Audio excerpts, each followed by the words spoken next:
Chalk piece diary சேனலுக்கு உங்களை அன்போட வரவேற்கிறோம். என்எம்எம்எஸ் தேர்வுக்கு நீங்க எல்லாரும் தயாராயிட்டு இருக்கீங்க இல்லையா? உங்க கூட சேர்ந்து உங்க அறிவியல் பாடத்திலிருந்து சில முக்கியமான விஷயங்களை நாம இன்னைக்கு பார்க்க போறோம்.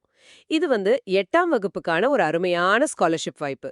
கேள்விகள் கொஞ்சம் யோசிச்சு பதில் சொல்ற மாதிரி, அதாவது எம்சிக்யூ மாதிரி இருக்கும். ஆனா பயப்படாதீங்க, நாம சேர்ந்து கத்துக்கலாம். இப்போ உங்க அறிவியல் புத்தகத்துல அலகு 2 விசையும் அழுத்தமும் பாடத்தை எடுங்க. வாங்க ஆரம்பிக்கலாம். முதல்ல சும்மா யோசிப்போமே. நாம தினமும் எதையாச்சும் தள்ளுறோம், இழுக்கிறோம். இப்போ ஒரு கதவை திறக்கணும்னா இழுக்கணும் இல்லைன்னா தள்ளணும். ஆமா, ஒரு பந்த உதைக்கிறோம். இதுக்கெல்லாம் என்ன தேவைப்படுது? இதுக்கு அடிப்படையே விசைதான். உங்க புத்தகத்துல பக்கம் 13ல தெளிவா சொல்லியிருக்காங்க பாருங்க. ஆமா, ஒரு பொருளோட ஓய்வு நிலை, இல்லனா சீரா இயங்கிட்டு இருக்கிற நிலை, இல்லனா அதோட வடிவத்தை மாத்துறது. இல்லனா மாற்ற முயற்சி செய்யறது. அதுதான் விசை, ஒரு புறக்காரணி. சரி, இந்த விசையோட எஸ்ஐ அலகு என்ன? அதோட எஸ்ஐ அலகு நியூட்டன். நம்ம விஞ்ஞானி ஐசக் நியூட்டன் நினைவா வச்சிருக்காங்க. சுருக்கமா என் அப்படின்னு எழுதுவோம். ஓகே, அப்போ அடிப்படையில விசைங்கிறது ஒரு தள்ளுதல் அல்லது இழுத்தல். இதுதானே 2.1ல சொல்றாங்க. அதேதான், ரொம்ப சிம்பிள். இதுல உந்து விசை, அதாவது த்ரஸ்ட் அப்படின்னு ஒன்னு இருக்கு. இது கொஞ்சம் முக்கியமானது. உந்து விசை அப்படின்னா?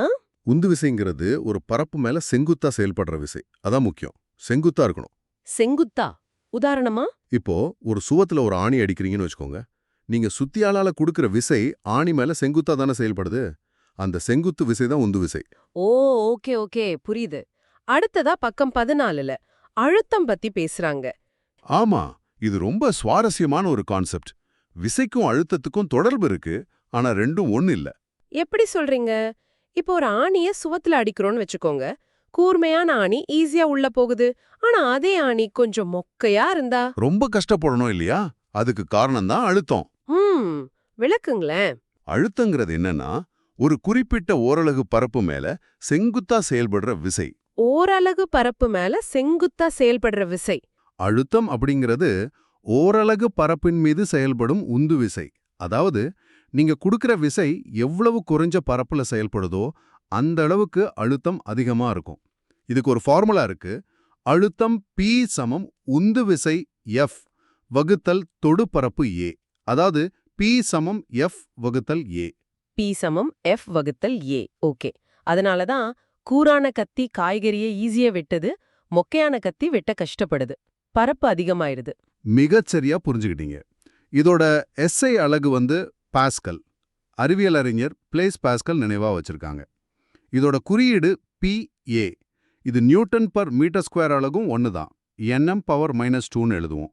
ஏன்னா விசைக்கு அலகு நியூட்டன், பரப்புக்கு மீட்டர் ஸ்கொயர். சரி, பாஸ்கல். அப்போ அழுத்தம் 2 விஷயத்த சார்ந்திருக்கு. ஒன்னு குடுக்கிற விசை, இன்னொன்னு அந்த விசைப்படுற பரப்பு. கரெக்டா? அதேதான், விசை அதிகமானாலும் அழுத்தம் அதிகமாகும், பரப்பு குறைஞ்சாலும் அழுத்தம் அதிகமாகும். அழுத்தத்தை அதிகரிக்கணும்னா என்ன செய்யணும்? ஒன்னு மேல இருக்கிற F, அதாவது விசைய அதிகரிக்கணும். கரெக்ட். இல்லன்னா கீழே இருக்கிற A, அதாவது பரப்பளவை குறைக்கணும். வகுக்கிற எண் சின்னதான்னா மதிப்பு பெருசாகும்ல. மிகச்சரியா சொன்னீங்க. அதனாலதான் கத்தி, ஆணி, ஊசி இதெல்லாம் முனையில ரொம்ப கூர்மையா, அதாவது குறைந்த பரப்பளவோட இருக்கு. அப்பதான் கொஞ்சம் விசை கொடுத்தாலும் அதிக அழுத்தம் உருவாகி சுலபமா உள்ள போகும். ஓஹோ, அப்போ அழுத்தத்தை குறைக்கணும்னா பரப்பளவை அதிகமாக்கணும். அப்படியேதான். இப்ப யோசிங்க, பனி பிரதேசத்துல சறுக்கி விளையாடுறவங்க ஏன் நீளமா அகலமான பலகைய கால்ல கட்டிக்கிறாங்க? ஆமா, அவங்க எடை அப்படியே பனில இறங்கிடாம இருக்கவா? கரெக்ட். அவங்களுடைய எடைங்கிற விசை அந்த அகலமான பலகையோட பெரிய பரப்புல பரவுது. அதனால அழுத்தம் குறைஞ்சு பனிக்குள்ள புதையாம சறுக்க முடியுது. சூப்பர். நம்ம ஸ்கூல் பேக் பட்டைகள் கூட அகலமா இருக்குமே, அதுவும் இதுக்குதானா? அதேதான். அகலமான பட்டைனா புத்தகத்தோட எடை நம்ம தோள் மேல பரவலான இடத்துல படுது, அழுத்தம் கம்மியா இருக்கு. அதுவே மெல்லிசான கயிறா இருந்தா ஐயோ, ரொம்ப வலிக்கும், அழுத்தம் ஜாஸ்தியா இருக்கும். இப்ப புரியுதா அழுத்தம் எப்படி வேலை செய்யுதுன்னு? உங்க புத்தகத்துல யானையோட கால் அழுத்தம் பத்தி ஒரு கணக்கு இருக்கு பாருங்க. கணக்கீடு 1. ஆமாம், பார்த்தேன். யானைக்கு பயங்கர வெயிட் இருக்கும்ல. அதோட எடை விசை சுமார் 4000 நியூட்டன். ஒரு கால்ல செயல்படுற விசை அப்போ 1000 நியூட்டன் வரும். 4 கால்ல சமமா பிரிச்சா. சரி. அதோட ஒரு பாதத்தோட பரப்பு கொடுத்திருக்காங்க 0.1 சதுர மீட்டர். அப்போ அழுத்தம் எவ்வளவு இருக்கும்? P = F/A படி P = 1000 வகுத்தல் 0.1. 10,000 வருமா? கரெக்ட். அதாவது 10,000 பாஸ்கல். பாருங்க எவ்வளவு பெரிய அழுத்தம்.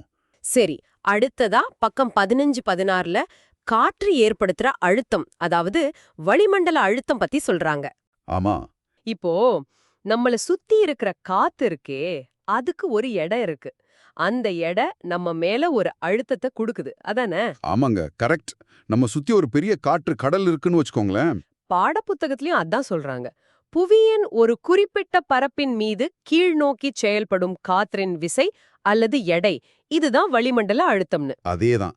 நம்ம தலை மேல பல கிலோமீட்டர் உயரத்துக்கு காத்து இருக்கு. அதோட மொத்த எடை நம்ம மேல ஒரு அழுத்தத்தை கொடுக்குது. ஆனா நாம அத உணர்றதே இல்லையே. ம். நம்ம உடம்புக்குள்ளேயும் வெளியேயும் அழுத்தம் சமமா இருக்கிறதால நாம அதை பெருசா உணர்றதில்ல. ஆஹா, ஆனா அது எப்பவும் நம்ம மேல செயல்பட்டுட்டே தான் இருக்கு. சரி சரி. இப்போ இத எப்படி அளக்க முடியும்? ஏதாச்சும் கருவி இருக்கா? இருக்குதே, பாதரசமானி, அதுக்கு பேர் தான் பாரோமீட்டர். பாரோமீட்டர். ஓகே. இத டாரிசெல்லி அப்படின்னு ஒரு இத்தாலிய விஞ்ஞானி கண்டுபிடிச்சாரு. ஓ, டாரிசெல்லி. சரி. அந்த பாரோமீட்டர் பாதரசமானி அது எப்படி வேலை செய்யுது? அது பாதரசத்தை பயன்படுத்துது. ஒரு கண்ணாடி குழாயில பாதரசத்தை நிரப்பி அதை தலைகீழா ஒரு பாத்திரத்துல இருக்கிற பாதரசத்துக்குள்ள வைப்பாங்க. பாதரசம் மர்க்குரி தானே? வளிமண்டல அழுத்தம் தள்ளும்போது குழாயில பாதரசம் மட்டும் ஒரு குறிப்பிட்ட உயரத்துல நிக்கும். அந்த உயரம் கம்மியா இருந்தாலும் அழுத்தத்தை துல்லியமா காட்டிரும். ஓ, அப்போ இந்த உயரம்தான் அழுத்தத்தை காட்டுதா? ஆமா, குறிப்பிட்ட நேரத்துல ஒரு இடத்துல அந்த பாதரச தம்பத்தோட உயரம் எவ்வளவு இருக்கோ அதுதான் அந்த இடத்தோட வளிமண்டல அழுத்தம். சரி, அப்போ எல்லா இடத்துலயும் இந்த உயரம் ஒரே மாதிரி இருக்குமா, இல்ல மாறுமா? மாறும். முக்கியமா உயரத்துக்கு ஏத்த மாதிரி மாறும். ஆனா ஒரு ஒப்பீட்டுக்கு நாம கடல் மட்டத்தை எடுத்துக்கிறோம். கடல் மட்டத்துல அங்க எப்படி இருக்கும்? கடல் மட்டத்துல சராசரியா இந்த பாதரச தம்பத்தோட உயரம் சரியா 76 சென்டிமீட்டர் இருக்கும். 76 சென்டிமீட்டர். ஆமா, அல்லது 760 மில்லிமீட்டர். இந்த உயரமுள்ள பாதரசம் கொடுக்கிற அழுத்தத்தை தான் நாம ஒரு வளிமண்டல அழுத்தம், அதாவது 180m அப்படின்னு சொல்றோம். இது ஒரு ஸ்டாண்டர்ட் அளவு மாதிரி. ஓகே, 180m புரிஞ்சுது. அப்போ நீங்க சொன்ன மாதிரி உயரம் மாறினா அழுத்தம் மாறும்னு சொன்னீங்கல்ல? ஆமா, உங்க பாடப்புத்தகத்திலே இருக்கு, புவிப்பரப்பிலிருந்து உயரம் அதிகரிக்கும் போது வளிமண்டல அழுத்தம் குறைகிறது அப்படின்னு. ஆமா, படிச்ச மாதிரி ஞாபகம். நீங்க ஒரு மலை உச்சிக்கு போனீங்கன்னா உங்களுக்கு மேலே இருக்கிற காத்தோட அளவு கம்மியாகும் இல்லையா? ஆமா. அப்போ காத்தோட எடை குறையும், அதனால அழுத்தமும் குறையும். பாரமானில பாதரசம் மட்டும் கீழே இறங்கும். சரிதான். இதுல எனக்கு இன்னொரு கேள்வி. அந்த பாரமானி குழாய நேரா இல்லாம கொஞ்சம் சாய்ச்சு பிடிச்சா என்ன ஆகும்? உயரம் மாறிடாதா? நல்ல கேள்வி கேட்டீங்க. அதுதான் இதுல சுவாரஸ்யமே. நீங்க அந்த குழாய எந்த கோணத்துல சாய்த்தாலும் உள்ள இருக்கிற பாதரச தம்பத்தோட செங்குத்து உயரம், வெர்டிகல் ஹைட், அது மாறவே மாறாது. அப்படியா? ஆமா, அந்த செங்குத்து உயரம் மட்டும்தான் அழுத்தத்தை குறிக்குது. குழாயோட சாய்வோ மொத்த நீளமோ இல்ல. ஓஹோ, இது ரொம்ப முக்கியமா படுது. ஆமா, அது டாரிசெல்லியோட புத்திசாலித்தனம். அப்போ இந்த வளிமண்டல அழுத்தம்ங்கிறது நம்மள சுத்தி எப்பவும் இருக்கு, ஆனா நம்ம கண்ணுக்கு தெரியல, நம்ம பெருசா உணர்றதும் இல்ல. கடல் மட்டத்துல இதோட சராசரி மதிப்பு எவ்வளவு தெரியுமா? தோராயமா 1.01 × 10⁵ பாஸ்கல். என்னது, 1,00,000? அவ்வளவு அழுத்தமா? ஆமா, கடல் மட்டத்துல இது 76 சென்டிமீட்டர் உயர பாதரச தம்பம் கொடுக்கிற அழுத்தத்துக்கு சமம். அதுதான் ஒரு வளிமண்டல அழுத்தம், 180m அப்படின்னு சொல்றோம். அடேங்கப்பா, நம்மள சுத்தி இவ்வளவு அழுத்தம் இருக்கா? இதுக்கு ஒரு நல்ல செயல்பாடு உங்க புத்தகத்துல பக்கம் 16ல இருக்கு பாருங்க. செயல்பாடு 2. ஆமா, ஒரு கண்ணாடி குடுவைக்குள்ள பேப்பரை கொளுத்தி போட்டுட்டு மேல வேக வச்ச முட்டைய வச்சா என்ன ஆகும்? அது அப்படியே சரக்குன்னு உள்ள போதே. ஏன்? யோசிங்க, உள்ள பேப்பர் எரியும் போது என்ன ஆகும்? உள்ள இருக்கிற காத்து சூடாகும். அப்புறம் சூடான காத்து விரிவடைஞ்சு கொஞ்சம் வெளியே போயிடும். அப்புறம் நெருப்பு அணைஞ்சதும் உள்ள இருக்கிற காத்து குளிர்ச்சி அடையும் போது அதோட அழுத்தம் பயங்கரமா குறைஞ்சிடும். ஓ, உள்ள அழுத்தம் கம்மியாயிடுது. ஆனா வெளியே இருக்கிற வெளிமண்டல அழுத்தம் அதிகமா இருக்குல்ல, அந்த அதிக வெளியழுத்தம் தான் முட்டைய உள்ளு தள்ளுது. Wow, super. இது வளிமண்டல அழுத்தத்தை நல்ல புரிய வைக்குது. ஆமா, இது மாதிரி நிறைய விஷயங்கள்ல வளிமண்டல அழுத்தம் வேலை செய்யுது. ஸ்ட்ரா வச்சு ஜூஸ் குடிக்கிறது கூட இதனால தான். அப்படியா? ஆமா, நாம ஸ்ட்ராவில் இருக்கிற காத்த உறிஞ்சும் போது உள்ள அழுத்தம் குறையுது. வெளியே இருக்கிற வளிமண்டல அழுத்தம் ஜூஸ மேல தள்ளுது. அட சரி சரி. மிதப்பு விசை பத்தியும் ஒரு சின்ன குறிப்பு இருக்கு பாருங்க. நம்ம ஒரு பொருளை தண்ணில போட்டா அந்த தண்ணி பொருளை மேல தள்ளும். ஒரு மேல் நோக்கு விசை. அதுதான் மிதப்பு விசை. ஆமா, அதை கவனிச்சிருக்கேன். பொருளோட எடை அந்த மேல்நோக்கு விசையை விட கம்மியா இருந்தா பொருள் மிதக்கும், இல்லனா மூழ்கிடும். தண்ணி மட்டும் இல்ல, காத்து கூட இந்த மாதிரி விசையை கொடுக்கும். இதுவும் ஒரு வகை அழுத்தம்தான். ஓ அப்படியா, அருமை. இப்போ காத்து மாதிரி தண்ணி மாதிரி திரவங்களும் அழுத்தத்தை கொடுக்குமா? அதான் அடுத்த தலைப்பு 2.4. நிச்சயமா கொடுக்கும். திரவங்களுக்கும் எடை இருக்குதானே. ஆமா. அதனால அது எந்த பாத்திரத்துல இருக்கோ அதோட அடிப்புறத்துலயும் சரி, பக்கவாட்டு சுவர்கள்லயும் சரி, எல்லா இடத்துலயும் அழுத்தத்தை கொடுக்கும். எல்லா பக்கமும் கொடுக்குமா? ஆமா, இது ஒரு முக்கியமான பாயிண்ட். வாயுக்கள் மாதிரி திரவங்களும் எல்லா திசைகள்லயும் அழுத்தத்தை கொடுக்கும். அது மட்டும் இல்ல, திரவத்துல ஆழம் அதிகமாக அழுத்தமும் அதிகமாகும். ஆழம் கூட கூட அழுத்தம் கூடுமா? இது எப்படி? யோசிச்சு பாருங்க. நீங்க ஒரு குளத்துல ஆழமா போக போக உங்க மேல இருக்கிற தண்ணியோட அளவு அதிகமாகிட்டே போகும். அந்த தண்ணியோட எடை உங்க மேல அதிகமாப்படும் இல்லையா? அததான் காரணம். ஆழம் அதிகரிக்க மேல இருக்கிற திரவ தம்பத்தோட எடை அதிகரிக்குது. அதனால அழுத்தமும் அதிகரிக்குது. ஓ, அதுக்கு தான் பக்கம் 16ல ஒரு பாட்டில்ல ஓட்ட போட்டு காட்டியிருக்காங்க. ஆமா, அந்த படத்தை பாருங்க. ஒரு பாட்டில்ல 3 ஓட்டை இருக்கு. மேல, நடுவுல, கீழே. கீழ இருக்கிற ஓட்டை வழியா தண்ணி ரொம்ப தூரம் வேகமா போகுது, மேல இருக்கிற ஓட்டையில கம்மியா போகுது. ஏன்? ஏன்னா கீழே இருக்கிற ஓட்டைக்கு மேல நிறைய தண்ணி இருக்கு. அதோட எடை அதிகம். அதனால அங்க அழுத்தம் அதிகம். தண்ணி வேகமா தூரமா பீச்சி அடிக்குது. அப்போ ஆழம் கூட கூட அழுத்தம் அதிகமாகுங்கிறதுக்கு இது ஒரு நல்ல டெமோ. கரெக்டா சொன்னீங்க. அணைக்கட்டுகள்லாம் கீழே ரொம்ப அகலமா கட்டுறதுக்கு இதுவும் ஒரு காரணம். கீழே அழுத்தம் அதிகமா இருக்கும். அதை தாங்கணும் இல்லையா? ஓ, சரி சரி சரி. இப்போ அடுத்ததா ஒரு பிளாஸ்டிக் பாட்டில், சும்மா தண்ணி பாட்டில் மாதிரி ஒன்னு எடுத்துக்கணும். ஓகே, எடுத்தாச்சு. அப்புறம் அதோட அடிப்பாகம் இருக்கு இல்லையா, அதுலேருந்து கொஞ்சம் மேல ஒரே உயரத்துல 3 சின்ன ஓட்டை போடணும். ஒரே அளவுல இருக்கணும், அது முக்கியம். சரி, ஒரே ஹைட்ல ஒரே சைஸ்ல 3 ஹோல்ஸ் பண்ணியாச்சு. சூப்பர். இப்போ அந்த பாட்டில்ல தண்ணிய நிரப்பணும் ஃபுல்லா. நிரப்பும் போதே தண்ணி அந்த ஓட்ட வழியா வெளியே வர ஆரம்பிக்குமே. ஆமா, வரோம். அதத்தான் நாம கவனிக்கணும். எப்படி வருதுன்னு பாருங்க. அந்த 3 ஓட்ட வழியாவும் தண்ணி எப்படி பீச்சி அடிக்குது. ஓ, நீங்க கவனிச்சிருப்பீங்க. மூடுல இருந்தும் தண்ணி ஒரே மாதிரி ஒரே ஸ்பீட்ல வெளியே வருது. அதேதான். அது மட்டும் அல்ல, கீழே தரையில விழும்போது பாருங்க. 3 தாரையும் பாட்டில்ல இருந்து கிட்டத்தட்ட ஒரே தூரத்துல போய் விழுது. ஆச்சரியமா இருக்கு. ஏன் அப்படி? இதுக்கு காரணம்தான் திரவ அழுத்தம். அதாவது ஒரு குறிப்பிட்ட ஆழத்துல ஒரு திரவம் எல்லா திசைகள்லயும் ஒரே மாதிரியான அழுத்தத்தை கொடுக்கும். ஓ, அப்போ அந்த 3 ஓட்டையும் ஒரே ஹைட்ல, அதாவது ஒரே ஆழத்துல இருக்கிறதால அது மேல இருக்கிற தண்ணியோட அழுத்தம் சமமா இருக்கு. அப்படிதானே? மிக சரியா சொன்னீங்க.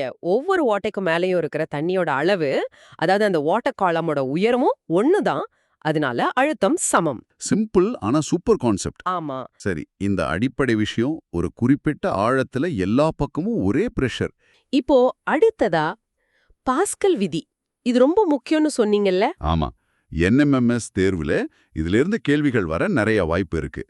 பிளேஸ் பாஸ்கல்ங்கிற விஞ்ஞானி சொன்ன விதி இது. என்ன சொன்னார் அவரு? ரொம்ப எளிமையான ஆனா பயங்கர சக்தி வாய்ந்த ஒரு விதி. என்னன்னா, மூடி வைக்கப்பட்ட ஓய்வுல இருக்கிற ஒரு திரவத்துல ஏதாவது ஒரு புள்ளியில நாம ஒரு அழுத்தத்தை கொடுத்தா அந்த அழுத்த மாற்றம் கொஞ்சம் கூட குறையாம திரவத்தோட எல்லா பகுதிகளுக்கும் எல்லா திசைகள்லயும் சமமா பரவும். என்னது? எல்லா பக்கமும் சமமா பரவுமா? ஆமா, ஒரு இடத்துல கொடுக்கிற அழுத்தம் அந்த பாத்திரம் முழுக்க எல்லா டைரக்ஷன்லயும் அப்படியே டிரான்ஸ்மிட் ஆகும். இதுதான் பாஸ்கல் விதி. இதோட பயன்கள் நம்மள சுத்தி நிறைய இருக்கு. பக்கம் 17ல கொடுத்திருக்காங்க பாருங்க. வாகனங்களோட தடை அமைப்பு, அதாவது பிரேக் சிஸ்டம். நாம கார்ல பிரேக் பேட்ல கால்ல மிதிக்கிறோம் இல்லையா, அது ஒரு சின்ன விசைதான். ஆமா. அந்த விசை பிரேக் ஆயிலுக்குள்ள ஒரு அழுத்தத்தை உருவாக்குது. அந்த அழுத்தம் பாஸ்கல் விதிப்படி அந்த குழாய்கள் வழியா அப்படியே பரவி சக்கரத்துக்கிட்ட இருக்கிற பிரேக் பேட்ஸ் மேல போய் அங்க பெரிய விசைய உருவாக்குதா? ஆமா, அங்க இருக்கிற பிஸ்டனோட பரப்பு அதிகமா இருக்கும். அதனால அங்க ஒரு பெரிய விசை உருவாகி அந்த கட்டைகள் சக்கரத்தை அழுத்தி பிடிச்சு வண்டியை நிறுத்துது. அடடா, நாம கொடுக்கறது சின்ன விசை, ஆனா அது பெரிய விசையா மாறுது. இது வேற எங்கெல்லாம் பயன்படுது? ஹைட்ராலிக் லிஃப்ட், கார் சர்வீஸ் ஸ்டேஷன்ல காரை மேல தூக்குறாங்களே அது. ஆமா, பாத்திருக்கேன். அதுவும் இதே தத்துவம்தான். சின்ன இடத்துல அழுத்தத்தை கொடுத்து பெரிய இடத்துல காரையே தூக்குற அளவுக்கு விசையை உருவாக்குறாங்க. அப்புறம் ஹைட்ராலிக் ஜாக், பஞ்சர் கடையில வண்டியை தூக்க பயன்படுத்துவாங்க. ஓ, இது எல்லாமே பாஸ்கல் விதிதானா? ஆமா, இது எல்லாமே மூடிய திரவத்துல அழுத்தத்தை கடத்துற பாஸ்கல் விதியோட பயன்பாடுகள் தான். ரொம்ப நல்லா புரிஞ்சது. பரப்பு இழுவிசை. பரப்பு இழுவிசைனா என்ன? நீங்க தண்ணி மேல சில பூச்சிங்க, சிலந்தி எல்லாம் நடக்கிறத பாத்திருக்கீங்களா? பாத்திருப்பீங்க நிச்சயமா. அது எப்படி நடக்குதுன்னே தோணும்ல, தண்ணிக்குள்ள மூழ்காம. அதுக்கு காரணம் இந்த பரப்பு இழுவிசை தான். அதாவது திரவங்களோட மேற்பரப்பு இருக்கு இல்லையா, அங்க இருக்கிற மூலக்கூறுகள் ஒன்னோட ஒன்னு ஈர்த்துக்கிட்டு இருக்கும். ஓ, கவர்ச்சி விசை மாதிரி. அதேதான், ஒரு ஈர்ப்பு விசை. இந்த விசையால அந்த திரவத்தோட மேற்பரப்பு ஒரு மாதிரி இழுத்து கட்டப்பட்ட சவ்வு மாதிரி சுருங்க முயற்சி பண்ணும், அதோட ஏரியாவை குறைக்க பாக்கும். ஓஹோ, அதனால அது மேல நிக்க முடியுதா? ஆமா, ஒரு குறிப்பிட்ட எடை வரைக்கும் தாங்கும். இதுதான் பரப்பு இழுவிசை. மழைத்துளியெல்லாம் ஏன் கோள வடிவமா இருக்கு, சின்னதா விழும்போது? ஆமா, ஏன்? அதுக்கும் இதே பரப்பு இழுவிசை தான் காரணம். கோள வடிவம் தான் இருக்கிறதுலே குறைஞ்ச பரப்பளவு கொண்ட வடிவம். அதனால அந்த ஷேப்புக்கு வர முயற்சி பண்ணும். சூப்பர். இதுக்கு நம்ம அன்றாட வாழ்க்கையில வேற என்ன பயன்பாடுகள் இருக்கு? இருக்கு. நாம துணி துவைக்க சோப்பு, டிடர்ஜென்ட் எல்லாம் யூஸ் பண்றோம் இல்லையா? ஆமா. அது எப்படி வேலை செய்யுது தெரியுமா? அது இந்த பருப்பு இழுவிசைய குறைக்குது. அப்படியா? எப்படி? பரப்பு இழுவிசை அதிகமா இருந்தா தண்ணி வந்து துணியோட சின்ன சின்ன இடுக்குகள்ல எல்லாம் நுழையாது. சோப்பு, டிடர்ஜென்ட் என்ன பண்ணும்னா தண்ணியோட பரப்பு இழுவிசைய குறைச்சு விட்டுடும். ஓ, அதனால தண்ணி ஈஸியா துணிக்குள்ள ஊடுருவி அழுக்கெல்லாம் வெளியே கொண்டு வர உதவும். இது ஒரு முக்கியமான பயன்பாடு. இது கேட்கவே இன்ட்ரெஸ்டிங்கா இருக்கு. வேற பயன்கள்? தாவரங்கள்ல வேர்ல இருந்து தண்ணி மேல இலை வரைக்கும் போகுதுல்ல, அதுக்கும் இந்த பரப்பு இழுவிசை ஒரு முக்கியமான காரணம். சூப்பர். அப்புறம் நீங்க கேட்ட மாதிரி பூச்சிகள் தண்ணி மேல நடக்கிறதுக்கும் இதுதான் காரணம். அடுத்து போலாமா? 2.6 பாகியல் விசை அல்லது பாகுநிலை. பாகுநிலை இதுவும் திரவங்களோட ஒரு பண்பு தான். இதுக்கு ஒரு சிம்பிள் உதாரணம் சொல்லணும்னா, தேன் இருக்குல்ல, தேனையும் தண்ணியும் ஒரே நேரத்துல ஊத்துனா என்ன ஆகும்? தேன் ரொம்ப மெதுவா ஊத்தும், தண்ணி வேகமா ஓடிடும். ஆமா, ஏன் அந்த வித்தியாசம்? அதுதான் பாகுநிலை. அதாவது ஒரு திரவம் பாயும் போது அதோட வெவ்வேறு அடுக்குகள் இருக்கும் இல்லையா, ஒன்னு மேல ஒன்னு நகரும்போது அந்த அடுக்குகளுக்கு இடையில ஒரு உராய்வு விசை உருவாகும். ஓ, திரவத்துக்குள்ளேயே உராய்வா? ஆமா, திரவ அடுக்குகளுக்கு இடையே. இந்த உராய்வு விசை அந்த திரவம் ஓடுறத, அதாவது பாய்ந்து செல்றத எதிர்க்கும். இந்த எதிர்க்கிற தன்மைக்கு பேர் தான் பாகுநிலை. அந்த விசைக்கு பாகியல் விசைன்னு பேரு.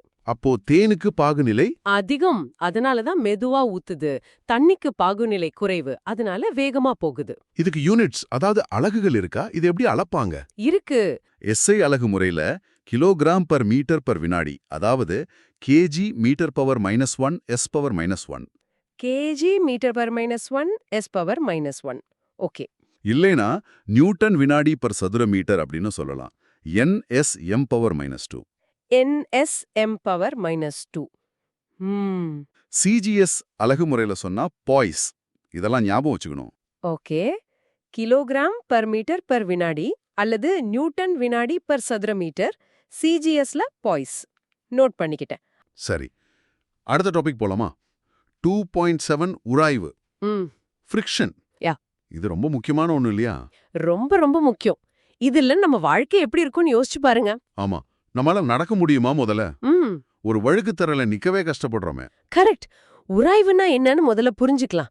ரெண்டு பொருட்கள் ஒன்னோடு ஒன்னு தொடும்போது அதுங்க ஒன்ன சார்ந்து இன்னொன்னு இயங்குறத, அதாவது ரிலேட்டிவ் மோஷனை எதிர்க்கிற ஒரு விசை உருவாகும். அதுதான் உராய்வு. ஓகே, இதுல வகைகள் இருக்கா? 2.7.1ல இருக்கு பாருங்க. ஆமா, இருக்கு. முக்கியமா ரெண்டு பெரும் பிரிவா பிரிக்கலாம். ஒன்னு நிலை உராய்வு, ஸ்டாட்டிக் ஃப்ரிக்ஷன். இன்னொன்னு இயக்க உராய்வு, கைனெட்டிக் ஃப்ரிக்ஷன். நிலை உராய்வுனா ஒரு பொருள் ஓரிடத்துல நிலையா இருக்கு, நாம அதை நகர்த்த முயற்சி பண்றோம், ஆனா அது நகரல. அப்போ நாம கொடுக்கிற விசைக்கு எதிரா ஒரு உராய்வு விசை வேலை செஞ்சு அதை நகர விடாம தடுக்குது இல்லையா? ஆமா, அதுதான் நிலை உராய்வு. பொருள் நகர ஆரம்பிக்கிறதுக்கு முன்னாடி வரைக்கும் இருக்கிறது. சரி, அப்போ இயக்க உராய்வு? ஒரு பொருள் நகர ஆரம்பிச்ச பிறகு அதோட இயக்கத்தை எதிர்க்கிற உராய்வு தான் இயக்க உராய்வு. பொருள் மூவ் ஆயிட்டு இருக்கும்போது இருக்கிற ஃப்ரிக்ஷன். இதுலயும் வகைகள் இருக்கா? இருக்கு. இயக்க உராய்வை இன்னும் ரெண்டா பிரிக்கலாம். ஒன்னு நழுவு உராய்வு ஸ்லைடிங் ஃப்ரிக்ஷன், இன்னொன்னு உருளும் உராய்வு ரோலிங் ஃப்ரிக்ஷன். நழுவு உராய்வுன்னா ஒரு பொருள் இன்னொரு பொருளோட பரப்பு மேல நழுவிக்கிட்டே போகுதுன்னு வச்சுக்கோங்க. ஒரு பெட்டிய தரையில இழுத்துட்டு போற மாதிரி. அப்போ ஏற்படுற உராய்வு நழுவு உராய்வு. ஓகே, அப்போ உருளும் உராய்வு சக்கரம் மாதிரி உருண்டு போற பொருள்கள்ல ஏற்படுறது. ஒரு பந்த உருண்டு போகுது, சைக்கிள் சக்கர சுத்துது, இந்த மாதிரி சமயங்கள்ல ஏற்படுறது உருளும் உராய்வு. இதுல எது கம்மியா இருக்கும்? நழுவுறது கஷ்டமா இல்ல உருட்டுறது கஷ்டமா? நல்ல கேள்வி. உருளும் உராய்வு நழுவு உராய்வை விட எப்பவுமே குறைவாதான் இருக்கும். அப்படியா? ஆமா, அதனாலதான் நாம பொருள்களை ஈஸியா நகர்த்துறதுக்கு சக்கரங்களை பயன்படுத்துறோம். அப்புறம் மிஷின்ஸ்ல பால் பேரிங்ஸ் யூஸ் பண்றோம் இல்லையா? ஆமா, பந்து தாங்கிகள். அதுவும் இந்த உருளும் உராய்வை பயன்படுத்துறதுக்கு தான். உராய்வை குறைக்க உருள வச்சிடுறோம். சூப்பர். இப்போ இந்த உராய்வு எதெல்லாம் பொறுத்து மாறும்? அதாவது உராய்வை பாதிக்கும் காரணிகள் 2.7.2. ரெண்டு முக்கியமான காரணிகள் இருக்கு. ஒன்னு தொடுபரப்புகளோட தன்மை, அதாவது சர்ஃபேஸ் எப்படி இருக்கு, சொரசொரப்பா இருக்கா, வழவழப்பா இருக்கா. சொரசொரப்பா இருந்தா உராய்வு அதிகமா இருக்கும், வழவழப்பான பரப்புல உராய்வு குறைவா இருக்கும். சிம்பிள். சரி, ரெண்டாவது காரணி அந்த 2 பரப்புகளையும் ஒன்னோடு ஒன்னும் அழுத்துற விசை, அதாவது செங்குத்து விசை, நார்மல் ஃபோர்ஸ். பொதுவா ஒரு பொருளோட எடை அதிகமா இருந்தா அது பரப்ப அதிகமா அழுத்தும் இல்லையா? ஆமா. அப்போ உராய்வும் அதிகமா இருக்கும். கனமான பொருளை நகர்த்துறது கஷ்டமா இருக்கிறதுக்கு இதுவும் ஒரு காரணம். ஓகே, பரப்போட தன்மை அப்புறம் அழுத்தும் விசை, இந்த 2 முக்கியம். ஆமா. ஆனா ஒரு சுவாரஸ்யமான விஷயம் என்னன்னா, எவ்வளவு பெரிய பரப்பு தொடுது அப்படிங்கிறது, அதாவது தொடு பரப்பு, ஏரியா ஆஃப் கான்டாக்ட், உராய்வை நேரடியா பாதிக்காது. அப்படியா? பொதுவா அடிப்படை இயற்பியல் விதிகள் படி தொடுபரப்பு உராய்வு விசையின் அளவை பாதிக்காது. ஆனா நடைமுறையில சில சிக்கல்கள் இருக்கலாம். இப்போ இந்த உராய்வுனால நமக்கு நன்மையும் இருக்கு, தீமையும் இருக்கு இல்லையா? முதல்ல நன்மைகளை பார்த்தா, நாம ஏற்கனவே சொன்ன மாதிரி நடக்க முடியுது, வழுக்காம நிக்க முடியுது. ஆமா. அப்புறம் பேனாவால பேப்பர்ல எழுத முடியுது, பென்சிலால எழுத முடியுது. அதுக்கு உராய்வு வேணும். ஆமா, இல்லாட்டி வழுக்கிட்டு போயிடும். அதேதான். அப்புறம் வாகனங்களோட டயர் ரோட்ல நல்ல கிரிப்பா பிடிச்சு ஓடுறதுக்கு உராய்வு வேணும். பிரேக் பிடிக்கிறதுக்கும் உராய்வு ரொம்ப முக்கியம். ஆமா, பிரேக் பிடிக்கலனா என்ன ஆகும்? அப்புறம் பொருட்களை பிடிக்கிறதுக்கு, தீக்குச்சி பத்த வைக்கிறதுக்கு, மிஷின் பெல்ட் இயங்குறதுக்கு, இப்படி நிறைய நன்மைகள் இருக்கு. சரி, நன்மைகள் நிறைய இருக்கு. அப்போ தீமைகள்? தீமைகளும் இருக்கு. முக்கியமான தீமை என்னன்னா தேய்மானம். இயந்திர பாகங்கள் ஒன்னோட ஒன்னு உராயும் போது தேஞ்சு போயிடும். ஆமா, நம்ம செருப்பு தேயறதே அதுக்கு உதாரணம் தானே. கரெக்ட். அப்புறம் உராய்வுனால ஆற்றல் இழப்பு ஏற்படும். அதாவது இயக்க ஆற்றல் வெப்ப ஆற்றலா மாறி வீணாகும். சூடாயிடுமா? ஆமா, நீங்க 2 கையும் தேய்ச்சா சூடாகுதில்ல, ஆமா. அதே மாதிரி தான். இதனால இயந்திரங்களோட செயல்திறன் குறையும். ஓ, அப்போ உராய்வு ஒரு பக்கம் தேவை, இன்னொரு பக்கம் தொந்தரவா இருக்கு. ஆமா, அதனால தான் நமக்கு தேவையான இடத்துல உராய்வு அதிகரிக்கவும் தேவையில்லாத இடத்துல குறைக்கவும் தெரியணும். அதுதான் அடுத்த பகுதி 2.7.5 பக்கம் 19. உராய்வை அதிகரித்தல் மற்றும் குறைத்தல் எப்படி பண்றது? அதிகரிக்க என்ன செய்யணும்? அதிகரிக்கணும்னா பரப்ப சொரசொரப்பாக்கணும். இப்போ வண்டிகளோட டயர்ல எல்லாம் பாத்தீங்கன்னா நிறைய பள்ளம் மேடு மாதிரி டிசைன் இருக்கும். அதுக்கு பேரு ட்ரெட்னு சொல்லுவோம். ஆமா, பாத்திருக்கேன்.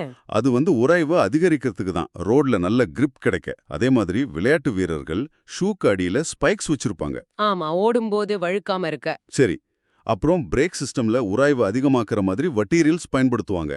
ஓகே, அப்போ குறைக்க என்ன செய்யணும்? எண்ணெய், கிரீஸ்லாம் போடுவாங்களே. சரியா சொன்னீங்க. உராய்வை குறைக்க பரப்புகளை வளவளப்பாக்கலாம், பாலிஷ் பண்றது. சரி. அப்புறம் நீங்க சொன்ன மாதிரி உயவு பொருட்கள், அதாவது லூப்ரிகன்ஸ் பயன்படுத்தலாம். எண்ணெய், கிரீஸு, கிராஃபைட் தூள் இதெல்லாம். இது என்ன பண்ணுன்னா 2 பரப்புகளுக்கு நடுவுல ஒரு மெல்லிய படலமா உருவாங்கி நேரடி தொடர்பை தடுத்து உராய்வை குறைக்கும். ஓ, அதான் சைக்கிள் செயினுக்கெல்லாம் என்ன போடுறோமா? அதேதான். அப்புறம் பால் பேரிங்ஸ் பயன்படுத்துறது, அதாவது உருள்றத பயன்படுத்துறது. நாம ஏற்கனவே பார்த்தோம்ல உருளும் உராய்வு குறைவுன்னு. ஆமா ஆமா. அதனால இயந்திர பாகங்கள்ல சக்கரங்கள்ல பால் பேரிங் யூஸ் பண்ணா உராய்வு ரொம்ப குறையும். சரி, ஆரம்ப ரொம்ப தெளிவா இருந்துச்சு. சரி, இப்போ நாம பார்த்த வரைக்கும் நீங்க எவ்வளவு தூரம் புரிஞ்சுக்கிட்டீங்கன்னு தெரிஞ்சுக்க ஒரு சின்ன சுயசோதனை செஞ்சு பார்க்கலாமா? ஓ, கட்டாயமா. உங்க நோட்டு பேனா எல்லாம் கொஞ்சம் பக்கத்துல எடுத்து வச்சுக்கோங்க. நான் இப்போ ஒரு 5 கேள்வி கேட்க போறேன். சரி. நீங்க பதில்களை எழுதிக்கோங்க. நான் கொஞ்சம் மெதுவாவே கேட்கறேன். அப்போதான் உங்களுக்கு சரியா இருக்கும். இப்போதைக்கு பதில் வேண்டாம். ஓகே. 5 கேள்வியும் கேட்டப்புறம் விடைகளை பற்றி பார்க்கலாம். ரெடியா? ரெடி. கேளுங்க. சரி. முதல் கேள்வி, ஒரு பொருளோட மேற்பரப்பு இருக்கு இல்லையா, அதுக்கு செங்குத்தா ஒரு விசை செயல்பட்டா அந்த விசையை நாம என்னன்னு சொல்வோம்? யோசிச்சு எழுதுங்க. அடுத்தது 2வது கேள்வி. திரவங்கள் ஓடும்போது அந்த ஓட்டத்தை எதிர்க்கிற மாதிரி அதுக்குள்ளேயே ஒரு உராய்வு இருக்கும். அந்த அக உராய்வு பண்போட பெயர் என்ன? 3வது கேள்வி. நாம பேனாவை வச்சு காகிதத்துல எழுதுறோம் இல்லையா, பேனாவுக்கும் காகிதத்துக்கும் நடுவுல இருக்கிற எந்த விசையால நம்மால எழுத முடியுது? யோசிங்க. இப்போ 4வது கேள்வி.